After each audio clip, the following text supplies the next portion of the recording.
কথাখিনি ক'বলৈ ওলাইছো যিহেতুকে ৰমেন বৰুৱা বোলে জীৱিত আছে মই কোৱা কথা নহয় কল্পনা ৰাজবংশী বাইদেৱে কি ক'লে আপোনালোকে শুনকচোন দিবলৈ ওলাইছো আৰু 10টা 15 মানত কথা পাতিছো ডিপেন্ডাৰ লগত 10টা 15 কথা পাতি পেলাই এতিয়া মই আপোনালোকক মানে 11:45 কথাখিনি ক'বলৈ ওলাইছো যিহেতুকে লগে লগে কোৱা নাই আৰু বৰ পিপিয়া থাকে কপালৰ আগত চুলিখিনি তাৰপিছতে কথাটো হৈছে মই কৈছো আপোনালোকক তেওঁ বৰ্তমান জীৱিত আছে সুন্দৰকে আছে একদম নিৰাপদে আছে তেওঁ জীৱিত আছে বুলি সকলোৱে গম পাইছে আৰু 4 বছৰ আপোনালোকে অপেক্ষা কৰিব লাগিব 4 বছৰ অপেক্ষাৰ অন্তত আপোনালোকক সঁচা কথাটো ক'বলৈ তেওঁলোকে নিজেই ক'ব এতিয়াতো আমি গম পাই গ'লো যে এতিয়া আমি সুন্দৰকে গম পাইছো তেওঁ জীৱিত আছে তেওঁ নিৰাপদ স্থানত সুন্দৰকে আছে সকলো গম পাই আছে আৰু এতিয়া অলপ তলকা পিটিছে কথাখিনি মানে তেওঁ একদম নাইকিয়া বা ইমানেই মনত আঘাত পালে তেওঁ জীয়ৰীৰ পৰা আঘাত পাইছে বাৰে বাৰে তেওঁ এটা কথাই তেওঁ জীয়ৰীয়ে যিমানখিনি আঘাত দিছিলে নহয় তেওঁ মানে নীৰৱে পাৰ কৰি আছিলে নীৰৱে আৰু এটা সময়ে মানে ধৈৰ্য কিমান নাইকিয়া হৈ গ'লগে সেইকাৰণে তেওঁ নিজে আঁতৰি যাবলৈ বাধ্য হ'ল তই এবাৰ মই নোহোৱাত সুখী হৈ থাকচোন কেনেকুৱা বিল্ডিং বনাচোন কেনেকুৱাখিনি কি কৰিব পাৰ তই কৰচোন মই তোৰ ওচৰৰ পৰা আঁতৰি যাম গতিকে সেইখিনি ইমান কষ্টত তেওঁ আজি বেলেগৰ আগত প্ৰকাশ কৰিছে আৰু তেওঁ বৰ্তমান সুন্দৰকে আছে আপোনালোকে নিশ্চিন্ত থাকক তেওঁ সুন্দৰকে আছে তেওঁ কেতিয়াও এই চৰম সিদ্ধান্তটো বাছি লোৱা নাই আৰু আপোনালোকে তেওঁ ঢুকাইছে বুলি যিটো বা বাতৰি কিছুৱে তেনেকে উলিয়াইছে যে তেওঁ ডেড বডি পাইছে তেওঁ ব্ৰহ্মপুত্ৰৰ পাৰত এনেকুৱা হৈছে এনেকে উলিয়াই গতিকে সকলোৱে সকলোখিনি কথা গম পাইছে আৰু এজন মানুহ পতককে নাইকিয়া বুলি ক'বলৈ 4 বছৰ ৱেইট কৰিব লাগিব 4 বছৰৰ পাছতো যদি তেখেতৰ কোনো সন্ধান নাই তেতিয়াহে তেওঁ ঢুকাইছে বুলি আমি ভাবিব পাৰো মানে সেইটো ক'ৰবাত থাকিলেও মানে কিন্তু সেইটো আইনৰ মতেদি 4 বছৰ থাকিবই লাগিব যেতিয়ালৈকে তেওঁ ডেড বডিয়ে হওক বা তেওঁ জীৱিত অৱস্থাতেই হওক বা তেওঁ মৃত অৱস্থাতেই হওক যেতিয়ালৈকে তেওঁ বডিটো নাপায় তেতিয়ালৈকে তেওঁ জীয়াই আছে বুলিয়ে ধৰিব লাগিব গতিকে আমি সেই তেওঁ সুন্দৰকে সুস্থ কৰি ঘূৰি অহাটো 4 বছৰ ৱেইট কৰিব লাগিব ৰমেন বৰুৱা একমাত্ৰ কন্যা অত্যাচাৰৰ বাবে ৰমেন বৰুৱা ঘৰৰ পৰা ওলাই গ'ল বুলি ওচৰ চুবুৰীয়া আৰু অসমবাসীয়ে এতিয়া সকলোতে প্ৰচাৰ হৈ গ'ল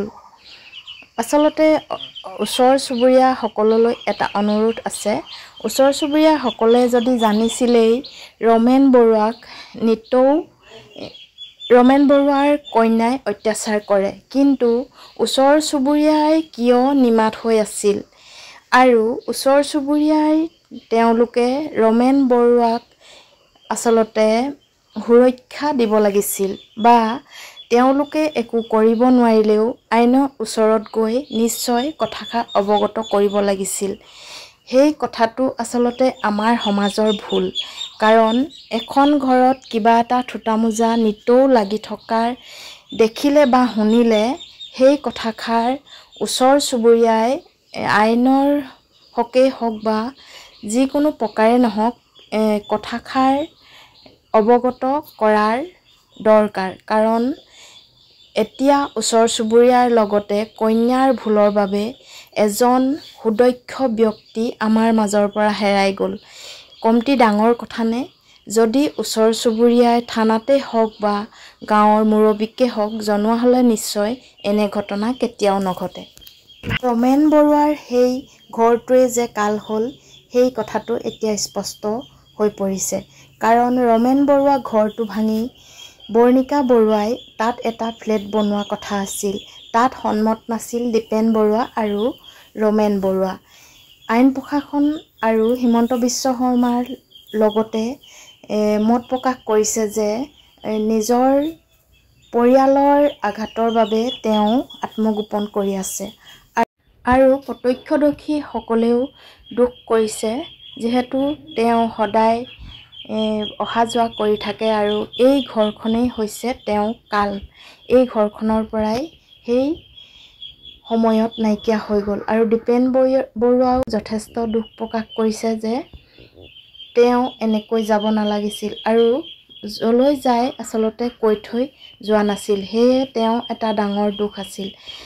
তেওঁলোকে ভাবি থাকিলে যে ক'ৰবাত গৈছে নিশ্চয় আহিব সেয়েহে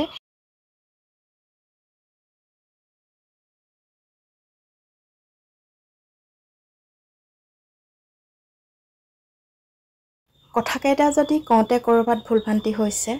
ক্ষমা কৰিব। মোৰ নিজৰ মনৰ কথাকেইটাহে আপোনালোকৰ আগত আগবঢ়ালোঁ।